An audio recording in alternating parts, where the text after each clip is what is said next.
This Sagrada Familia is the landmark of Barcelona. Work has been underway on the basilica by renowned Catalonian architect Antoni Gaudí for the last 134 years. It has been called eternally incomplete. Jordi Fauli, the seventh chief architect since Gaudí himself, took over in 2012. He's been part of the team since 1990. I started working on the Sagrada Familia after Jordi Bonet, the architect at the time, recommended me. Back then, the office only had 4 people. Now we've got a staff of almost 50. This is what the church might look like when finished, with 18 spires and 4 facades. Gaudí worked on his masterpiece for over 40 years, until the day in 1926 when he was hit and killed by a streetcar. The architects who followed him came from all parts of the world. The Sagrada Familia Foundation raises the funding to continue the work. Donations and admissions are the only source. Neither the Spanish state nor the Roman Catholic Church contribute.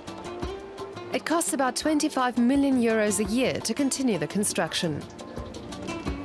Gaudí planned the construction of the Sagrada Familia in a way that was very unusual for cathedrals. It's been built in separate parts.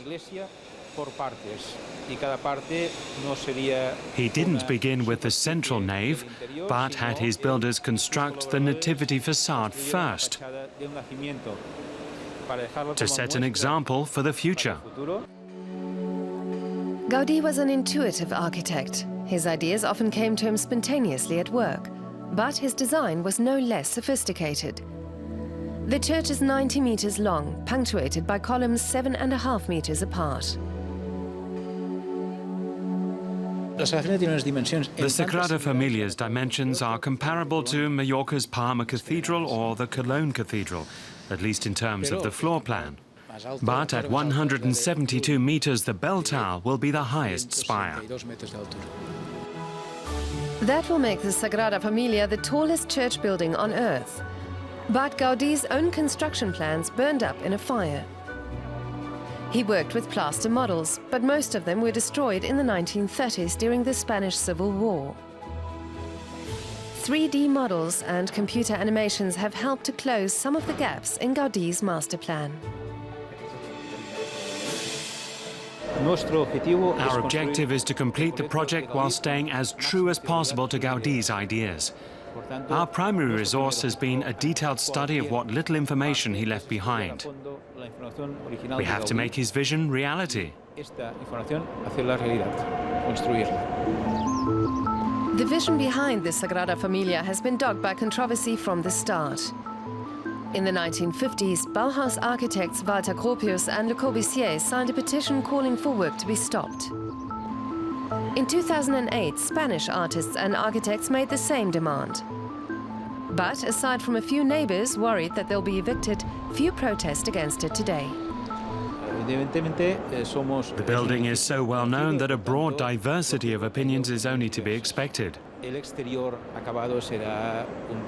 The completed exterior with its 18 spires will present a very distinctive sight, depending on your perspective.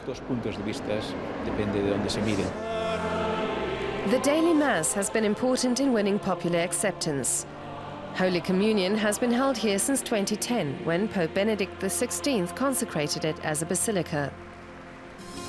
The Sagrada Familia may well be Barcelona's prime tourist attraction, making it priceless economically.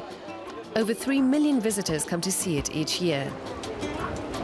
We made a deal that if it finishes and we are 80 maybe, we will be back to see it completely.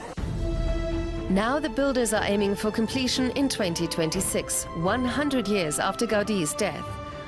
But those familiar with cathedrals will know that they are never really finished.